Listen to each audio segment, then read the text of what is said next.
Wine Academy. He's a connoisseur in wines, and he started drinking wine, I think, what, 15 years back?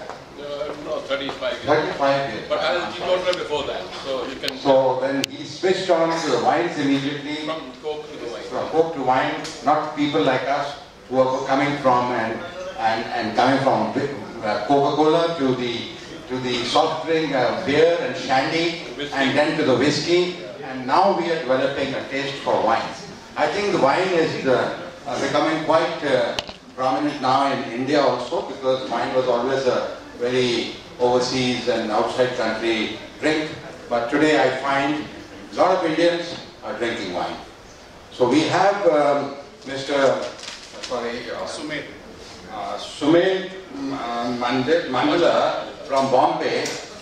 He's the CEO of the Global Wines, and he's flown specially to the Delhi Golf Club for this wine tasting, and we are very honored, sir, to have you over here. And now after this, I think Subhash, you will take over and give us the demonstration and tell us more about the wines. We are quite ignorant. We are not aware as to which is the best wine in India to be taken. Some people say it's Italian wine, some say it is the Australian wine, the others say it's the South African wine, but I find that the grower wines must be wearing the feather in the cap. So you have to now apprise us and inform us more on the subject. Thank you, Bajaj. Wine is like food. You like Greek food, you like Indian food, you like French food, Italian food, whatever the hell you like. If you are a gourmet, you like different kinds of food. You decide what you like. You know, you can have a discussion and argument between Chinese food and Italian food. Similarly, wine is like that. So before I proceed with that, I would like to have a small correction in Bajaj.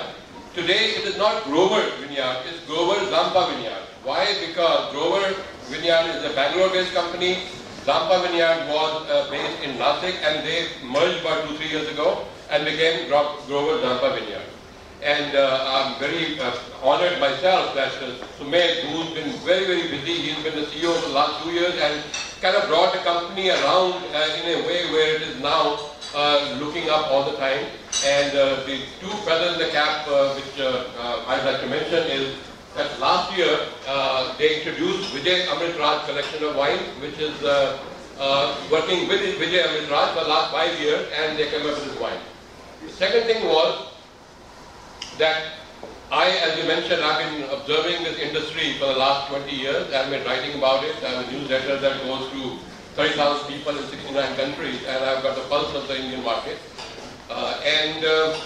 I watch the Indian wines when they appear in international competitions. I'm an international judge myself. I've done 40 competitions abroad.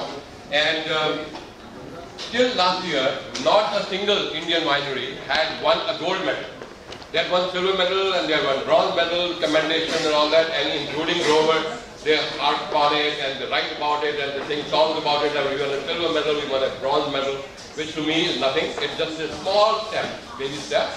But last year, Grover Zampa, for the first time, won a gold medal. And not only a gold medal, they won the regional trophy in Hong Kong for the best Sauvignon Blanc, which is what we have today to taste also. It's an excellent wine, and they did not start with this wine earlier, so it's a newish wine about 7-8 years ago. But the point is, that is the defining moment, according to me, for the Indian wine industry, that year 2014 sees the Indian wine get top recognition in terms of gold medal and trophy. I will just, before I pass on to Sumit, I will tell you something, a small instance which happened right where you are sitting about 8-9 years ago. I had Rajiv Samant, who's the CEO, owner, founder of the Sula Vineyard. He was having lunch with me. We often meet once or twice a year over lunch in Delhi. And we were sitting and we were drinking some Sula Sauvignon Blanc. And one guy who I remember, he passed by and said hello to me, Subhash, which is the best red Indian wine? I said, well, no, I never say the best. I mean, you asked me also, I never say the best because if I tell you that the Italian women are best women, you know, it's unfair to the French women. or the English women, or the American women, you know. So it's beauty is everywhere. Beauty is in your eyes. Yes, most important in India. So the point is that this guy insisted कि यार best wine बताओ मेरे red Indian कौन सी है? मैं कहा ऐसा है कि you have Satori from Chula is a good red wine. Grover Reserve is also a very good wine. कहता नहीं, I think Satori is a very good wine. Now Satori was a wine which was made by Rajiv Salman by importing bulk Chilean wine and which was costing like 20 rupees a bottle, and they were selling for 400 rupees a bottle. Now that is a business thing, you know, I don't grudge him that. And this is what probably earned him a lot of money. I said, ठीक है, but I think it's very good. I said, oh, ठीक है, I mean, you drink what you like, but I think Grover is very good too. Point being that Grover La Reserve has been the workhorse of a good Indian wine for many, many years. We're used to drinking it from the army canteen. We are used to seeing it at different places, and I have seen it being sold in the canteen for 300 rupees. My father-in-law was in the army, so I used to buy from there, and it was retailing for 440 rupees. And I openly told people that it is the best value for money quality red Indian wine. I cannot say it today. He is here. I cannot say it today. Why? Because they jacked up the price to 540, 640, 740, now it is 840. So the price, if you look at the price quality, it's a very good wine. Still, from their stable, one of the best wines that they have. And so much so that some people say that this is an imported wine, they're bottling here, and that's because people are kind of jealous and envious too. So that is for them to explain. But the point is that the excellent wine, and they have come out with a big range of wines now. And I think that today, we are proud to have a Grover Zampa wines at the level that they are, and I know they have a long way to go. We have 6 wines, and I'm not going to talk about the wines at all. I'll have Sumit tell you all about the wines, and I'll help him along a little bit as we go along. Sumit. Thank you, Mr. Arora, and thank you, Kanan Vajan. Good evening, ladies and gentlemen. I'm not going to take a lot of time. I know that the club is all about meeting friends, talking about what we did over the week, over the weekend, and what's the plan for the coming week. So the opportunity for us was to taste some of the wines. We have about 34 wines in our portfolio today. I cannot taste all 34 in one go. So what we have done is we picked up about 6 wines from about 4 different price points, 4 different brands. So we have about 4 brands that are represented today that you'll be tasting with. Quickly about the company, Grover was the first, you can see the pioneer as far as wine in India is concerned. We started experimenting with wine in late 80s. We have Mr. Grover, who was importing a lot of equipment out of France. He would travel there very often. He fell in love with wine, and he took up the challenge of making some premium wine in India. And at that time, there was no wine grape grown at all. There were only table grapes, and everybody laughed at him. You know, India is not a climate, and even today, when you read about wine making regions in the world, they say that the country, the tropical weather, are not suited for making wine. You will still study that today if you consult books. So he said, no, I think there is a possibility. We have certain areas in India with good soil, good climate, and probably we can make some good wine. So we started working with a French expert, and George Vessel. I will appreciate if in that corner if people can, members can just hear out the CEO who's come from Bombay especially. Can you stop the services? We'll really appreciate that. Stop the services next to The ladies there, please, will you just have a, ma'am, just listen to the gentleman who's come specially to inform us about this wine, and after that we can all enjoy the wine later on. Please, thank you.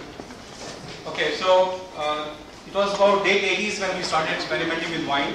We studied about 10 states in India for climate, for soil culture, water, and then we actually grew grapes in 3 states in India, which was Maharashtra, Karnataka, and Andhra Pradesh. We did not just study the soil, but we actually grew the grapes. We made wine out of that after 3 years, had a blind tasting with the wines, and we felt that time the best results that we got were from Nandi Hills in Karnataka. So in spite of the fact that the owners at the time, Grover family, were based in Mumbai, they decided to take this challenge. They went to Nandi Hills where we established our vineyards and the winery. This experiment was almost about 8 to 10 years. It took a long time, but it was in '88 that we actually established our winery out in Nandi Hills, and 1992 was the first time that we released our first vintage. Since then, we have been making wine consistently. Quality has improved. Over a period of time, we have worked very closely with some of the French wine experts, including the gentleman called Michel Roland. He still is one of the best winemaker across the world. He's been given a tag as the flying winemaker. He consults probably more than 70, 80 countries, and he's known for his particular style, and people really admire him. He's been part of our team since about 1994, and that's where we actually started with this wine called La Reserve, and we completed about 15 vintages of that wine. It has been very well accepted.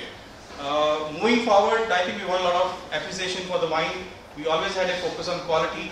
We followed winemaking style, which was quite similar to the French winemaking style, because naturally we had consultant and we followed whatever best directions he gave. So right from lower yields at the vineyard, working with the vineyards for the year, proper sorting tables where we even ensured the best quality finely grapes they enter into the wine, using the French barrels to age some of our wines.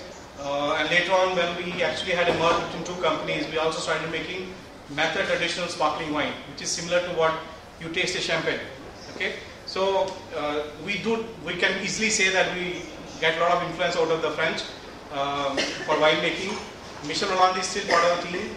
Besides that, we also have a full-time French winemaker who spends about 7 to 8 months with us every year in Bangalore as well as in Nasik. Over a period of time, we felt that it was difficult to do business between Karnataka and Maharashtra. There was a lot of taxation between the two states. And then finally, we found an opportunity to develop a merge between another company, which was called delWine under the brand of Zampa Wines. So 3 years back, this merge happened and the company was renamed as Grower Zampa Vineyards.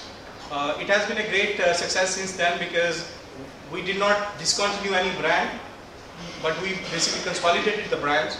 We reduced the number of wines put together by adding the 2 wineries, and we took best mix of wines from both the wineries, and we moved forward with that. As I said, today we do about 34 wines and about 9 different brands in our portfolio. We are currently the second largest producer, but we are more happy with the fact that we are the best quality producer in the country. We have been exporting wines for a long period of time. No, he says you're the best producer. Yeah, one of the best. I am the best producer. Okay. So we have been exporting wines for a long period of time, and France, fortunately, has been our biggest export market, followed by Japan and UK. So which I think is and we do sell significant volume of wine in France, which says that yes, we are on the right track. We just touched about 20 countries where we export our wine. Last year we added about 7, including all the big markets in the US, Australia, Hong Kong, China. So it has been 2014 has been a blessed year for us. We also participated in 2 international wine competitions, Decanter Asia Wine Award, International Wine Challenge, and between these 2 competitions we won about 24 awards, which probably is the best that anybody has reached. And as Mr. Arora was mentioning, we actually won an international wine trophy in Decanter, which was the first time for Southeast Asian winery. So that itself, I think, got India on the world news in terms of quality has arrived and finally Indian wines have arrived. So that's just brief on what we do. Coming back to the wines, which is very interesting for us to look at, we just I think tried the first wine, which is Soiree Brut. It's a method traditional sparkling wine, 2011 vintage. We are probably the only wine producer in India who make vintage sparkling wine. There's a particular difference in when we say wine vintage and wine non-vintage. And this is a wine which has been made in Nasik region in our Zampa winery. And this year, and we are also looking at starting our first introduction of sparkling from Bangalore. This wine has been a good success for us. We have been only doing in the Indian market because we produce comparatively little quantity, 4,000 odd cases, and we do see a good demand, rising demand for sparkling wine in India. And we can barely manage to distribute across about 80 odd states where we have rest of the wine. What grapes do you use? Okay, so coming to this wine, But across the world, when people make sparkling wines, some quality wines, they always look at grape varieties which are not very aromatic. Okay, there are people who make also sparkling wines with the aromatic grape, but some of the best wines, including that of Champagne or even Prosecco out of Italy, people always use, the winemakers always use wines which are not very aromatic. So looking at that, we have picked up Chenin Blanc, which is a grape for making this wine. This is a very interesting grape because it can develop very well over a period of time. You are tasting a 2011 vintage, so this wine is already 4.5-year old before it came on your table. So this grape has really given us a very good success. There are certain wine regions in the world who make sparkling wine with Chenin Blanc, but although the style is same as a Champagne, but in Champagne people obviously use a Chardonnay and Pinot Noir. Some of the Indian producers have started using some Chardonnay and Pinot Noir, but we still stick to the belief that our expert, French expert, told us that because of the climate, these are not the best grapes for India. Cooler climate grapes as Pinot Noir or Chardonnay, so we stick to Chenin Blanc and we got very good results. I think it's also important to know, you didn't explain, I think people are not very aware of that, the méthode traditionnelle or méthode champenoise as it's called. These wines that you're drinking, they are made with double fermentation. You ferment the wine once and then you put it either in a tank or in a bottle. So it is a more expensive process and takes a long time and gives the complexity to the wine. So these wines that you're drinking, as you might notice, and I think you can explain it in the notes and all that, they're very complex wine. And I think if you like Champagne, you may not even notice much of a difference between the two. Of course, the grapes are different and the style is more or less similar. So, great quality. So what we can expect out of this wine style is good amount of citrus fruit. You can have it on nose as well as when you take the wine on your palate. You can have a little bit of bread, brioche, kind of feel on your palate, because that's what comes from autolysis. That's a process which happens with the second fermentation in the bottle. So this has more complex and more layers than any simple sparkling wine that you would drink. I would like to add, I think that you were saying that how do we say this wine is better or that wine